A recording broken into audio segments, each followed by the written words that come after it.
de.Canals, the brand new Counter-Strike map that takes everything you know about Counter-Strike maps and throws it completely out the fucking window. I mean, this map is the textbook definition of high risk, high reward. The A site is the single most CT-sided site I have ever encountered in my entire life, and B site is almost too easy to take by the terrorists. And that is, of course, if you know how to take it. And in this video, I will be teaching you step by step how to successfully take the B site every single time, all of the nade spots you need to know, and where you want to position your team for this B site take. Now, to take this site, you're going to want to have 3 designated naders and 2 designated gunners, and you'll see what I mean in a second. But the first of these nader roles would be the smoke thrower. Now, the smoke player could also double as the frag grenade thrower, the frag grenade could double as the Molotov thrower, and you could interchange these as you see fit, but you're going to want all 3 of these nades to be used, and you're not going to be able to double your frag grenade thrower with your Molotov thrower with as much success as you could if your Molotov and frag thrower are separate, just because of the timing. But in theory, you could have one person handle all 3 of your nades and you could get this done no problem. So now I present to you the smoke player. Now, the smoke player is going to preferably spawn in the closest spawn to the bomb site, which I have shown here, but they could go from any particular spawn in the T area. They're going to want to run right up the canal, jump on the boat, and huck a nade right through this window here. Now, traditionally, that window will be vented over, so even if your throw isn't as perfectly lined up as mine was, the vent will stop the nade from flying through the other side, and you'll successfully be able to move onto the site as shown here, with the site fully smoked off from the other side, as well as the side window that can be watched from the opposite balcony, so that you can get a bomb plant down right where I am shown here. And you're going to want to use part of that box to cover you, just in case any players are going to try to spray through that smoke at your bomb planter. Now, here we have the Molotov player, and I highly recommend that the Molotov player and the smoke player be different players, because stopping to throw the smoke will take enough time to allow the CT players to advance on to the site far enough to where the molly will be ineffective. So you're going to want to run in and throw the Molotov right through this barrel that I have laid out, and it's going to block off their push from the side that is not smoked off, so that way they can't get through those flames, well, without dying, that is. And here you're going to see me throw a couple different wacky spots, and you'll see that they all cover that doorway. That one looks like it's a no-no, but it's indeed a yes. It's just going to make it a little bit harder for your bomb guy to get onto site, as you could tell by where those flames were lurking, but for the most part this is a pretty liberal throw. You just need to get it in the general area.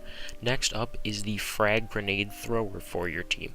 Now, as I said, the frag player and the Molotov player could very well be the same player, or the frag player and the smoke grenade player.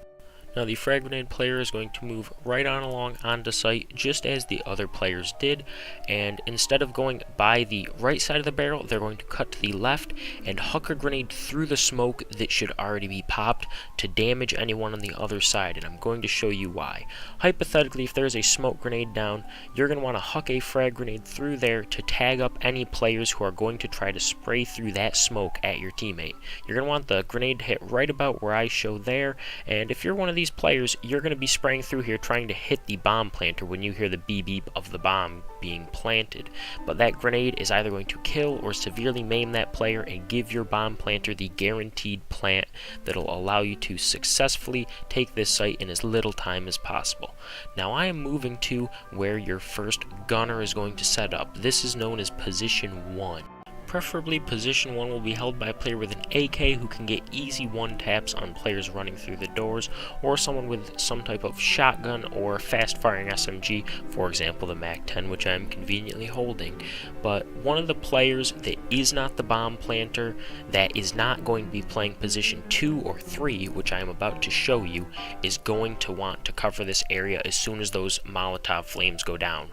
Because even if no one pushes through those flames, there's probably going to be a player waiting there to push after the flames go away, and you're going to need position 1 to A, deal with that player, and B, hold that lane from anyone pushing through it to try to get to the defuse. This right here is the aforementioned position 2. Position 2 can be reached by jumping over that garbage can from the CT side of the map to breach the bomb site from the terrorist's vulnerable backside. Preferably you're going to want to hold this lane with an AK-47, some type of COD gun, or an M4 or an AWP. Your position 2 player will just run straight to position 2 instead of going up the grapevine with the rest of the team. The next location is position 3, which is where your other designated gunner will be. This player will preferably be using an AWP or the Chicken Snipe SSG Sniper to hold this lane down. They're going to want to watch the upper bridge, below the bridge, and try and hold this balcony from anyone trying to spray onto the bomb site. This position right here that you now see is position number 4, which is preferably going to be held by your bomb planter. As soon as he plants the bomb, he will just fall back behind this wooden box and just keep the bomb planted from anyone who tries to rush up and defuse the bomb.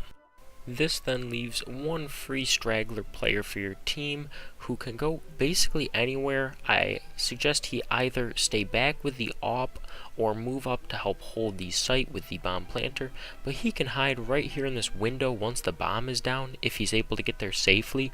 And this spot is quite advantageous because unless they come from stairs, they aren't going to see you here, and you're going to be able to spray down any bomb planter or maybe even get a knife kill. So this is a nifty little spot to use for your 5th player, or as I said, just have them assist with sight or watch your AWP players back from any players rotating over from the A site.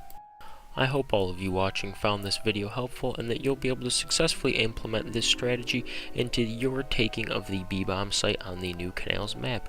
If you enjoyed the video, I would appreciate a like and or hit a subscribe on that bad boy, but it's not required because maybe you don't like this content and you don't give a shit. But thank you for watching, I appreciate the viewership, and I'm going to keep trying to hit this smoke throw so I can make a later video on how to take the A site. Well, that's all I gotta say, you guys. See you next time.